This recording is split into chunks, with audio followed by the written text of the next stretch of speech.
All right, today we're going to talk about something really cool, how we can actually give our data meaning. We'll look at a system called RDF, which is great for stating facts, but then we'll get into its extension RDFS, which lets a computer actually understand what those facts are all about. I mean, think about it. Your databases are probably jam-packed with facts and statements. But does a machine have any clue about the context behind them?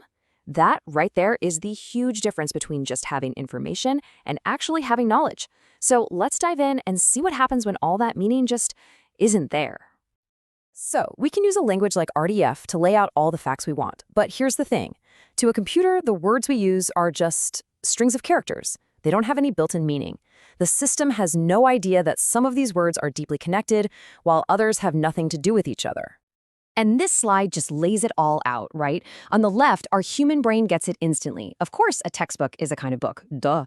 But on the right, you see what the computer sees, two totally separate, unrelated labels. It has zero idea that they're connected in any way.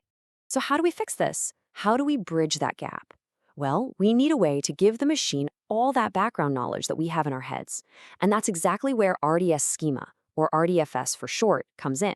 You can think of it as a rule book, a special vocabulary we can use to define the meaning and the structure of our vocabulary. So what this really means is that RDS gives us the tools to describe our terms and how they relate to each other in a way a computer can actually process. We're not just throwing data at it anymore. We're giving it the context, the common sense it needs to truly understand that data. It's the language we use to teach the machine. Okay, so the very first building block we need to create this meaning is the idea of a class. And it's super simple. A class is just a way to group similar things together. It's how we create categories for all of our data. This is where things get a little meta, but it's actually really straightforward. We use the special term RDFS class to tell the system, hey, this word I'm defining, like book, it isn't just a single thing. It's the name of a category that other things can belong to. And the way we do it is incredibly simple. By defining X as a class, like you see in the code here, we're basically creating a conceptual bucket. We're telling the system, hey, I've created this bucket called book. Get ready, because we're going to start filling it up. All right, so we've got our categories. That's step one. But, the real magic happens when we start connecting them. We need to show the system how these different classes relate to each other, building a logical hierarchy, kind of like we do in our own minds. Now, the key to building these hierarchies is this one little property, RDFS subclass of. It's literally how we tell the system, hey, this thing is just a more specific version of that other thing. This simple statement is what unlocks the machine's ability to make logical deductions. So with this one line of code, we're encoding a really powerful piece of human knowledge.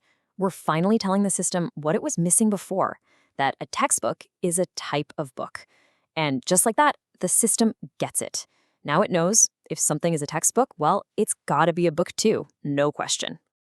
So let's actually build one out right now. We can start at the very top with a really broad general class, something like print media. Next up, we tell the system that a book is a subclass of print media. Makes sense, right? And finally, we add one more layer. A textbook is a subclass of book. And here's the kicker. Because RDFS gets this whole hierarchy thing, it can now figure out something we never actually told it directly, that a textbook must also be a type of print media. It followed the chain of logic all on its own. Okay, awesome. We can make categories, we can build hierarchies, but what about the connections between them, the relationships? Well, this final piece of RDS lets us define properties, like author, and then set rules for how those properties can actually be used. First up, we have RDS domain. You can think of this as the rule for the starting point of a relationship. It answers the question, what kind of thing is allowed to have this property? So look at this code here. We're setting the domain of our author property to the class book. And what this does is create a rule. It means if something has an author, it has to be a book. And this stops us from saying crazy things like a car has an author. That just doesn't make sense, and now the system knows it. The other side of that coin is RDFS range. If domain is the starting point, then range is the rule for the ending point. It answers the question, what kind of thing can be the value of this property? And with that, we've closed the loop.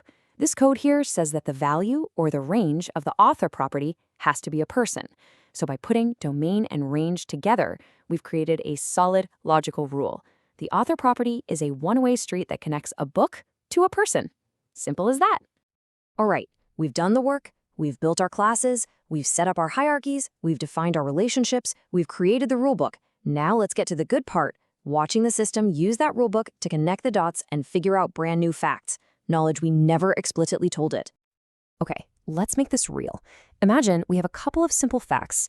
Sebastian is allergic to nuts, and right now he's eating a Thai curry. Just based on that, can a system figure out if he's in trouble? Without our RDFS rulebook, no way. But with it, you bet it can. So watch how the system reasons its way through this. It starts with the simple facts we gave it. Sebastian is allergic to nuts, and this meal is a Thai dish.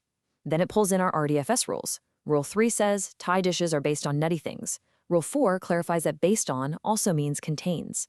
And that right there, step 5, that's the magic. The system makes an inference, a brand new fact.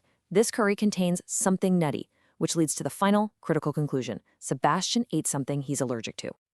And that's really the heart of it all. RDFS isn't just about storing data. We're literally embedding a piece of our human, common sense understanding right into the data itself. And this is what allows a system to reason, to connect ideas, and to come up with truly intelligent conclusions. You see, what we're doing here is taking a giant leap. We're going from just searching for keywords to actual, genuine machine understanding. We're building systems that can see complex relationships and find insights we never even thought to look for. It really opens up a whole new world of possibilities. So, now that we can teach a machine to actually understand us, what questions will we ask?